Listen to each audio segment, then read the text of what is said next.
Bismillahirrahmanirrahim. Assalamualaikum everyone. Welcome back to our Ramadan episodes for this series. I hope that it has been useful for you thus far. And the whole goal is to be able to accompany you throughout this blessed month, and at the same time, it being a reminder for our discussions and conversations, insyaAllah. So, Alhamdulillah, today, you might be familiar with this person. If I'm not mistaken, third feature on the podcast. And this person is none other than my brother lah. So if you had not listened to our earlier discussions in the earlier episodes, please check it out. But yes, this is my brother once again. Thank you for saying yes. Hey guys, you're welcome. Anything for you. Anything for me. So today we're going to talk about, how does the stomach fast in the month of Ramadan. And there's a couple of reasons why he is here again together with us. I will try to introduce you, but you can do the rest yourself. Okay. His name is Iman, and he specialises in muscle development as well as weight loss. He's also known to be an expert who gives advice to people regarding their muscular health and how it can actually affect their general health and how to adapt their lifestyle towards change. Hello everybody. So what I do is basically very simple. I help people unlock their physical potential. Okay, so through many means, mainly body transformation, development of their muscles and strengthening their body. That's So that's how the simplest way I can put my work. So basically, you are an individual who I'm a fitness trainer, by the way. you enable Yes. people towards a healthier way of living with their bodies. Correct. Okay, beautiful. Very simple. And one of the reasons why we have him on this episode, because I was thinking, who else should I get to talk about, hunger, food, about our stomach in the fasting month of Ramadan, other than somebody who understands about our body better lah. So that's the whole direction of today's episode. One thing that you should know is that the goal of this entire Ramadan series is to talk about certain angles that usually we don't talk about in Ramadan. Maybe some people might view Ramadan when we fast, it's a time where, I get healthy, it's a time where I lose weight, it's a time where I have 1 month to cut down my weight so that I can fit in my high-rise clothes, for example. But actually there's more to our Ramadan fasting, and taking care of our body is actually an amanah, a responsibility, and it is also a worship towards Allah subhanahu wa ta'ala when we do it for the right reasons. I agree so much. So insyaAllah, I want to start off with the very first question, but it's a little bit surrounding your work okay? So when people hear that you work in the fitness industry, I believe they would assume that, because you work in the fitness industry, because you are a fitness trainer, therefore discipline is super easy for you. It's a given. Of course he will eat well. Of course he would take care of his health. So what's something you wish people knew about the work that you do, that typically people won't know, but it's giving your POV of your job? I feel that people look at fitness training as a glamorous job. Look at this guy, he's fit, he loves to exercise. That's why he's a trainer, right? So they look at me like, exercise? Like you were born this way, yeah. and therefore you are a fitness Like trainer. that's my personality. Yeah. But the reality is, That's not his personality. I don't love exercise. Okay. Yeah, that's the reality. But I choose to make that part of my life. And I think it's a common stigma that people feel that trainers are disciplined, they keep up with their things. And I think it is a prerequisite. To be a trainer, you need to walk what you talk, right? So a personal trainer or a fitness trainer has to embody actions or a lifestyle that is healthy.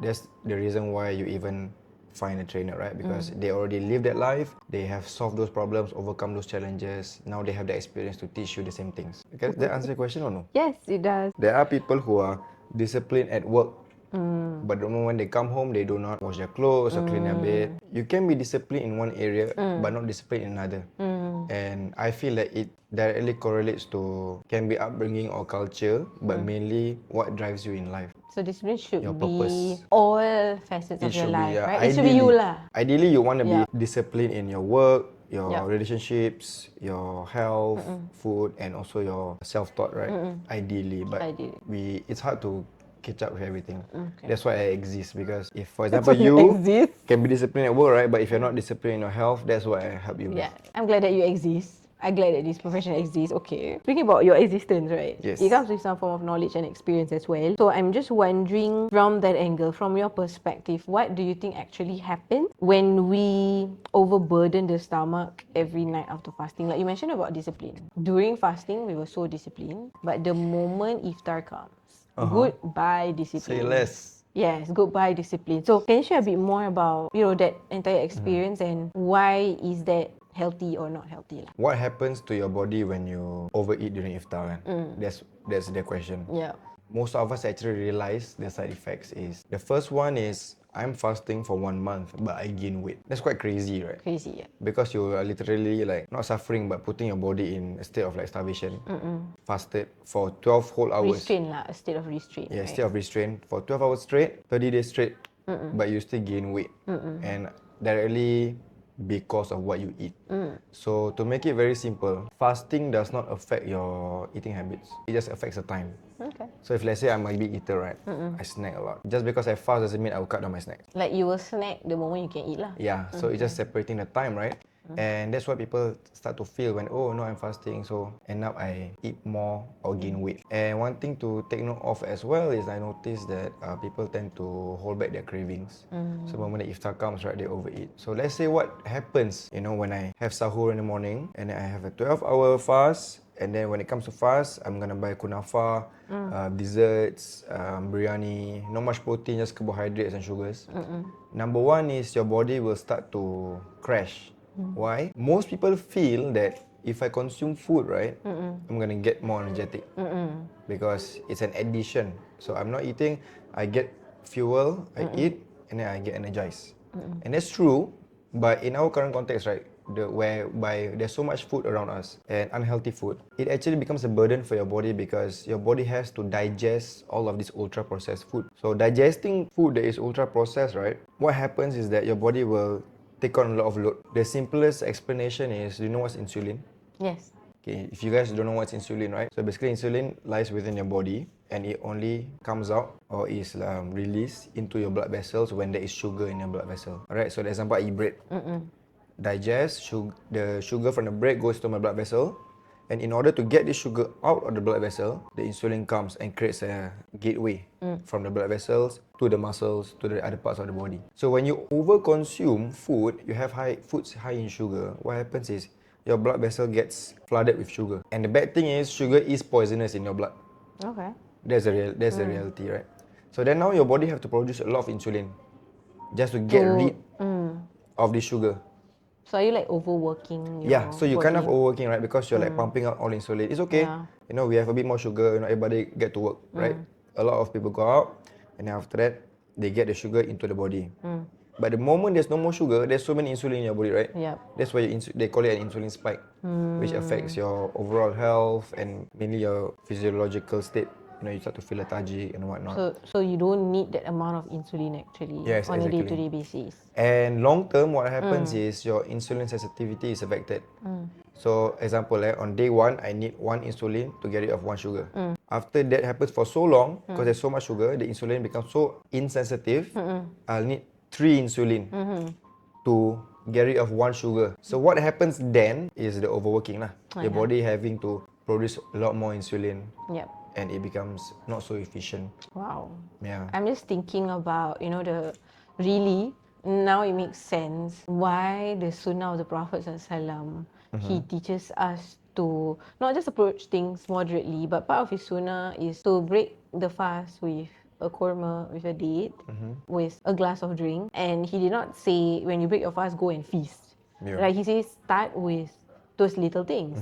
While context tells us that because during the time of the Prophet ﷺ, those were the little things that they could afford, but at the same time it tells us how much or how important it is we need to take care of our body, even to the point when we consume, especially when we are fasting, after we are restraining ourselves from eating and drinking for long hours. And then suddenly our body is introduced to having to overwork with all of the insulin. Yes, exactly. And it's those little things that the Prophet ﷺ teaches us more than 1,400 years ago about whatever it is that you're talking about. It's something before that research. before all of this technology. all of this technology. And mashallah, which is why we always learn that there's so much wisdom in the Sunnah of the Prophet ﷺ. Sometimes we don't get it because we don't understand how it works. Yeah. But what you just shared helps us to make sense of that. And I hope that insyaAllah, this Ramadan we can begin to embody the Sunnah from that understanding lah. Alhamdulillah. And exercise, insyaAllah. Speaking about exercise, right? Exercise is also a tiring thing. And it's so interesting because when we learn about fasting, when we learn about Ramadan, do you know that during the time of Ramadan, there was one time where Rasulullah SAW and his companions actually set out to battle in the month of Ramadan under the scorching hot sun. And Ramadan, the term in itself, Ramad means heat, extreme heat, which is why every time Ramadan is extra hot, right? In that extreme heat, they are fasting, they need to set out to battle from one location to another, buy food, and it's a lot of work. And fasting, right? All of that is happening at the same time. And we see great strength in people who actually do that during the time of the Prophet ﷺ. Meanwhile, during our time right now, the moment fasting comes, we always take the opportunity to like find time to rest or I don't think I can do anything right? Because I'm fasting. So we always make it as an excuse that we are fasting, therefore we are weak. But I feel that it's not something that Islam teaches us because these practices are supposed to build us for the battle. So I'm wondering, what would you say to somebody who might feel weaker, more tired, less motivated physically this Ramadan? Less motivated to function. Yeah, just Is it? I cannot do anything because I'm fasting. I just want to sleep all the time. Does this person want to be? Because it depends on what you want, right? Yeah. You know, if you care to even like affect your life, or if you care enough to, you know what, this Ramadan, I don't want to be, dysfunctional. Discipline I want to be disciplined. I want to have energy. I want to make full use of my time. Right? I don't want to spend my day just sleeping throughout the day and then wake up at night. So let's say that's you. Okay? So the first thing I would say is watch what you eat. When? Any time of Ramadan. Okay. Because meaning iftar, meaning both in the middle of the sahur night, and your iftar. Okay. So let's say you don't want to be. There is a reason why you are feeling lethargic, lack of energy. Number one is food. What do you eat during sahur? That will fuel you throughout the day. And heads up, cereal is not a good idea. Okay. Because of the sugars. We grew up eating cereal, eating our whole cereal. life was That's sahur. why I was so sleepy and during Ramadan every year. So now, what do you eat for sahur? So That now, helps. ideally, I would recommend to eat high protein foods. So, Example of high protein. So some people might not like, waking up in the morning, I have to eat meats or like eat soy, fish. People tend to feel that way, right? I think number one is you have to wake up a bit earlier To like allow your regulate body, your body. to start to be awake and not be consuming your sahur in a sleepy state.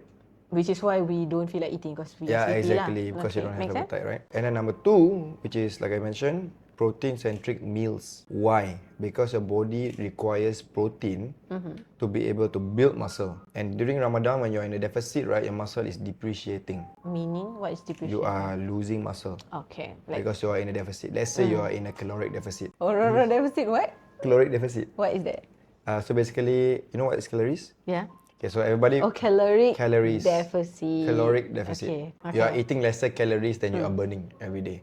So I would eat a plate filled with meat, half of it, and then the remainder would be carbohydrates and fats. So the question is, what kind of carbohydrates and fats do you want to consume? Healthy carbohydrates include vegetables and fruits, whole grains. Whole grains can be like sourdough or like oats. For fats, healthy fats, healthy oils, coconut oil, olive oil. Avocado is good for you as well. And also nuts. Yeah, so for fats, you want to consume nuts. So how it works, right, is protein helps you sustain your muscle. And when your muscle is being sustained, you're able to function, correct? But when your muscle is not strong, what happens is small movements throughout the day tire you. So protein is super important, number one. Carbohydrates provide short energy. Okay. Alright, like bursts of energies. Fats provide slow energy that can last you throughout the day. But if you notice, our culture is to eat, example like maybe rice or bread, so we don't eat proteins, we eat purely carbohydrates. So it's just the slow... They say the fast. Oh, the fast. So what happens when you consume fast get energy in the hungry. morning, by 9 a.m. you're done. Oh, so we need the slow. Yes, so you need slow energy as well. Okay, so that slow energy will help you push your energy levels throughout the day to sustain all the way until iftar. But if you don't eat right in the first place, how can you expect your fasting to be productive? when your physiological health is not there. True. So your physiological health is supposed to fuel you, to give you what you need lah to sustain throughout the day. And I think typically we would forget that lah. We are always so fixated on fasting, restrain this, restrain that, but we don't understand like the science behind it. We don't understand the purpose behind it, and it's all just about because Allah tell me to fast, so therefore I fast. But again, Allah loves people who practice things with ihsan. Ihsan means doing things to the best of their capacity. So meaning if I fast also, I need to fast to the best of my capacity. Best of my capacity is not just about restraining from food and drink. But like you mentioned, how do I prepare for the fasting? What do I eat at sahur? What do I eat first thing when I do my iftar and so on? And to be purposeful in that. And you remind me about how Islam teaches us how we become what we eat, which is why there's an emphasis to eat halal food, which is why there's an emphasis for halal and tayyiban also, because the tayyiban, the goodness, is not just the food itself, but it's going to be good for you. And based on what you have shared, it's literally to sustain us throughout the fasting, because we are literally worshipping Allah subhanahu wa ta'ala throughout. And we really want to worship Allah subhanahu wa ta'ala in the best manner, not in a manner where we are depleted, we have burnt all the things that you mentioned earlier, right? And we are left with little to no energy. And it's weird, because why would Allah ask us to do something that makes us lethargic? Like, it doesn't make sense. Allah will always want goodness for us. Allah wouldn't put us in a space where we don't feel good about ourselves. And here we are, sometimes we use fasting as an excuse, like, because I'm fasting, so I cannot do this. Of course, we need to be moderate. Of course, we need to ensure that we are clear of our boundaries lah. Of course, it's not to say when you are fasting then you go do strenuous activities. But the point here is, if the companions of the Prophet ﷺ could set out on battle in the month of Ramadan, in the hottest month of the entire Hijrah calendar, then there must be something that we're doing it wrong this time, and which is why we're struggling with a lot of things lah. So thank you for giving us that. Probably at this point, some of us might be thinking, okay, if these are the things that I've been indulging in, what can I do? What can I do to fix this? What can I do to make it better?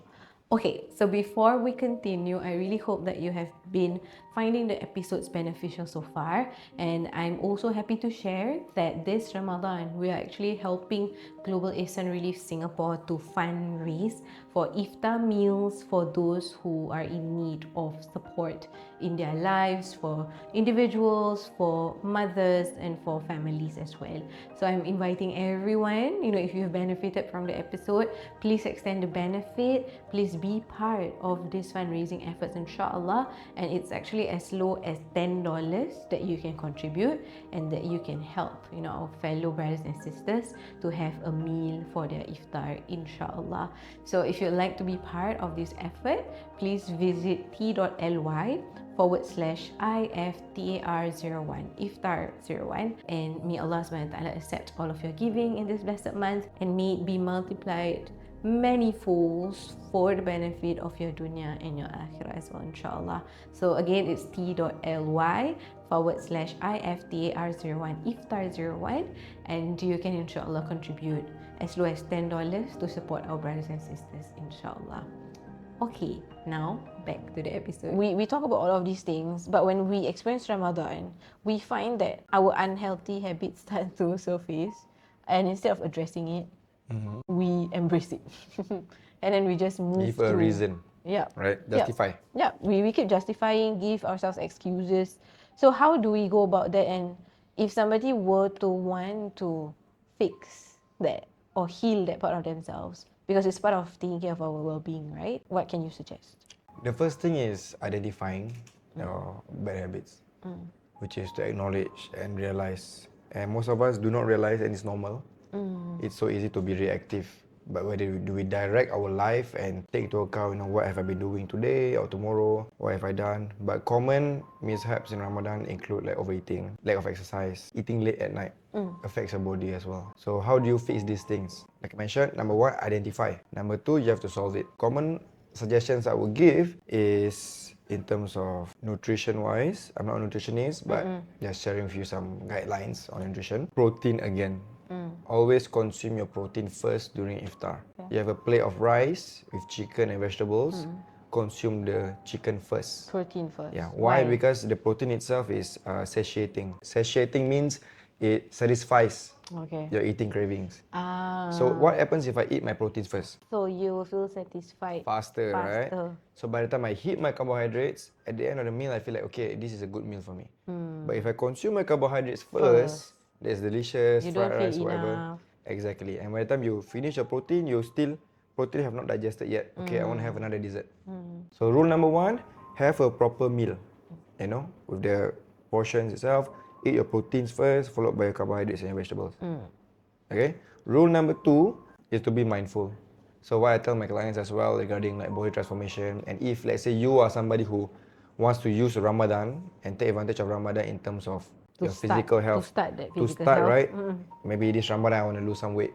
This Ramadan I want to get a bit stronger. So that I can ibadah better. Yes. Serve Allah better. Yeah. So what I tell my clients is body transformation is not about the plan, it's about the daily action.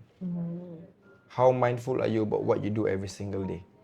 When you want to get like, if you want to buy fast food or eat a snack, which you can do it, you know, in moderation, but if you're overeating, do you question yourself, will this snack benefit me? Just that moment of like pausing and thinking whether something will benefit you and how it will affect you, if it's negative or not, makes a big difference. That's what I would encourage. MashaAllah. That's really beautiful. Mindfulness, right? Being intentional in every little thing that we do, even down to the eating, down to why we are restraining ourselves from eating even during the day. And I think fasting in itself tells us or shows to us that our priorities can actually shift. Perhaps instead of prioritizing eating all the time, right? Now we are seeing that we can actually go about our day not eating for a couple of hours because we had a proper sahur. Yes. Because later on we have a proper iftar. And then because later on while we are sleeping, everything regulates and digests leading up to the next sahur. It's growing up, we all experience in school, you know, Yeah. the food we eat is not so good. Yeah. So Ramadan is a very sleazy, lethargic experience.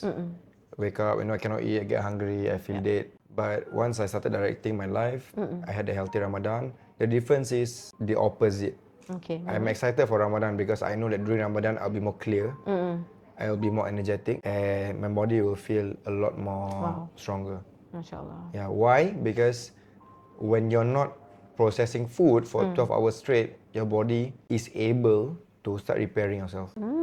So it's true that reparation... Instead of being busy breaking down food, exactly. right? MashaAllah. So because the reality is we are surrounded by a lot of bad food. And that, even like globally, not just in Singapore, affects obesity, Obesity rates, right? obesity rates, number of people getting diabetes. Is because of the environment they are in, and it's something that has been facilitated by things beyond us, right? Like by the Powers world, by powers beyond us. So we cannot control that. You know, there's so many fast food everywhere around us. But what we can control, what we choose for ourselves, is what we choose for ourselves. Whether we want to surround ourselves around, you know, food that is not healthy, or when we go home, you know, we put healthier foods in our house. And when that happens, right, you take care of your food, and during fasting month, you start to move and exercise. For me, personally, I do not stop exercising during Ramadan. It's a different feeling, not being able to have direct fuel before the workout. But working out fasted is extremely healthy for you as well. Actually. So if you are thinking, you know, Ramadan, I want to stop exercising, I encourage you to start with light exercises first. Then if you and then gradually increase. Because what happens when you work out right before iftar is that your body will be in a survival mode, right? So when you exercise, you stimulate your muscles, your body is able to provide more growth hormones in your body.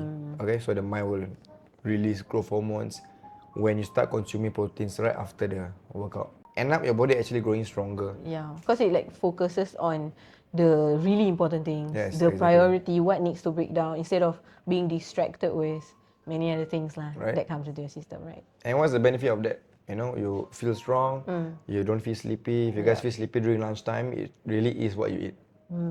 If you cannot last throughout the day, not feeling sleepy, there is something wrong in your food. So if I feel sleepy all the time, means like something's going on. It's not because you don't have enough energy. You have the energy stores in terms of like, you know, fat or carbohydrates, but you are straining your body so much in terms of digesting bad things. That's why you cannot function well. I think part of the mercy of Allah SWT is allowing that window of fasting, because sometimes we cannot do it ourselves. And Allah said, okay, I'm going to legislate this fasting for you. Yes. So at least you have that window At to least, right? to recover your body. When but else? when you can eat, it's also your responsibility to take care of it. Because Allah had facilitated that period of time throughout the day.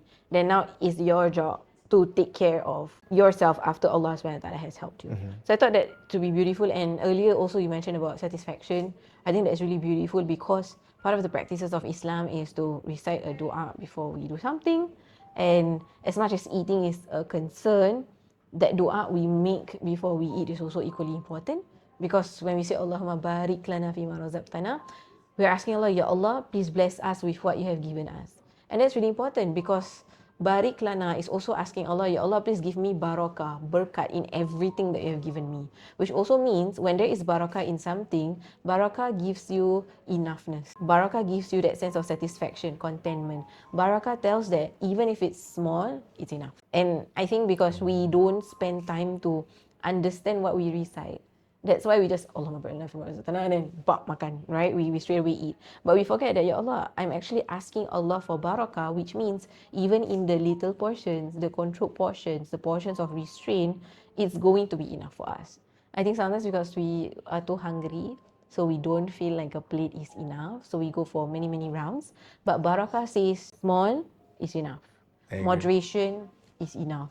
So thank you so much for Less is sharing. more. True, less is more. And thank you so much for all the knowledge and experiences that you have shared with us, insights. I'm just left with one practical question for you. And that is, if someone were to come to you and say, hey, Iman, this Ramadan, I want to worship Allah SWT better and I want to honor my body better because my body is an amanah from Allah. And Allah will ask me about how I've been taking care of my body. So what would be one or two realistic lifestyle changes that you would suggest? Taking from a POV of maybe the one who is thinking about this, which could be a current listener, is only starting on this journey. Yeah, In terms of their health. Yeah, in terms of their health, in terms of their journey with their body. I'm the kind of person that believes in a sense of purpose. And that no journey can last without a strong sense of purpose or direction.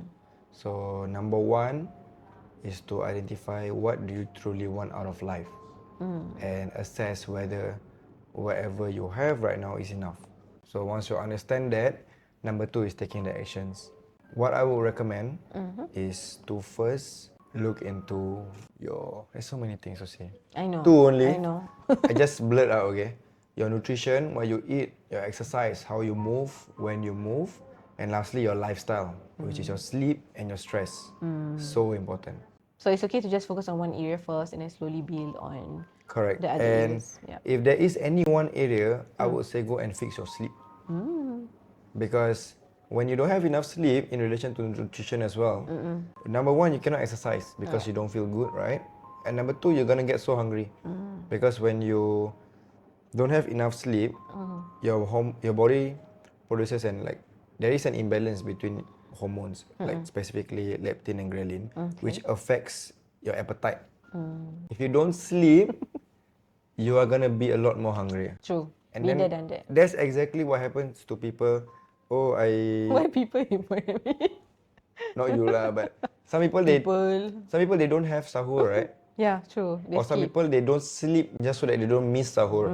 So these are things you actually want to think about, that there is a reason why the best performers, people who actually are able to do things in their life, they have enough sleep. So number one, fix your sleep. Do not eat food 2 to 3 hours before your rest. Make sure you get plenty of rest. When that first day, right, that first night you get proper sleep and you wake up early, it's going to set up the whole day for you. And then you can think clearly, okay, what do I want to do with my food today? Do I want to go for exercise? Where should I study? Or what should I work on? You have greater clarity. Exactly. And if you don't have that sleep, right, how are you going to be able to perform all these tasks well? So if I had to make a change or give one advice, it will be fix your sleep. Okay. And then the rest will everything follow. else. You won't follow lah, MashaAllah. but But it'll be that's a more start. possible, yeah. Yeah, mashallah. I think that's really beautiful because again, thinking about like the sunnah of the Prophet ﷺ. Yes, when it comes to Ramadan, you know, we all want to wake up for the night prayer. We all want to wake up a little earlier for sahur so that we have a bit of time to do like tahajjud. But which is why part of the sunnahs of tahajjud, not a prerequisite, but if can, it's better for you to sleep first. Yes. Like get a bit of sleep. And then when you wake up, then you perform the tahajjud.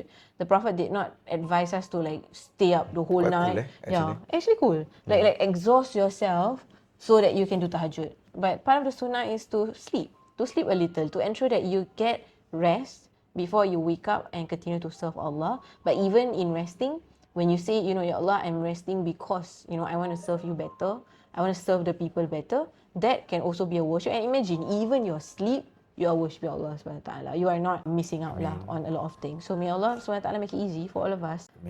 For all of us listening, so insyaAllah, from this episode onward, as you break your fast tonight, or if you are listening in the morning and you're about to have your sahur, let's pause and do a bit of reflection to ask ourselves, does this meal strengthen my worship towards Allah subhanahu wa ta'ala, or does it leave me feeling heavier in my heart and in my body? So thank you, Iman, for being here with me again. If someone is tuning into this episode and feels like they need some help in terms of their discipline, It's me. where should they go? How can they reach out to you? I have an Instagram account, link in bio, is it? I will tag him lah. So just DM. just my name, Iman Zulhakeem. Just DM. So you can just drop me a DM. I give free advice to help people out to start out their journey. So just drop me a DM, share with me your story. You see guide how you you can from there help lah. on.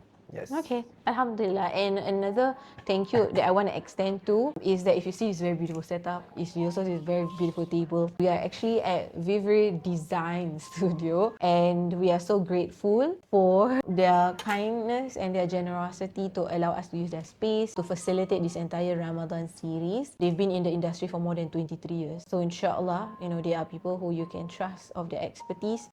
And if you are interested to look out for like a service for your own spaces, for your own home, to facilitate your own safe space or your own journey, then you can definitely reach out to them, insyaAllah. Yeah, so shout out for them, to Sis Rita and team for Thanks, allowing guys. us to be here. Thank you. And with that, we have come to the end of today's episode. Let me know if you want more of Iman on the episode, which also means a lot of healthier, literally healthier conversations.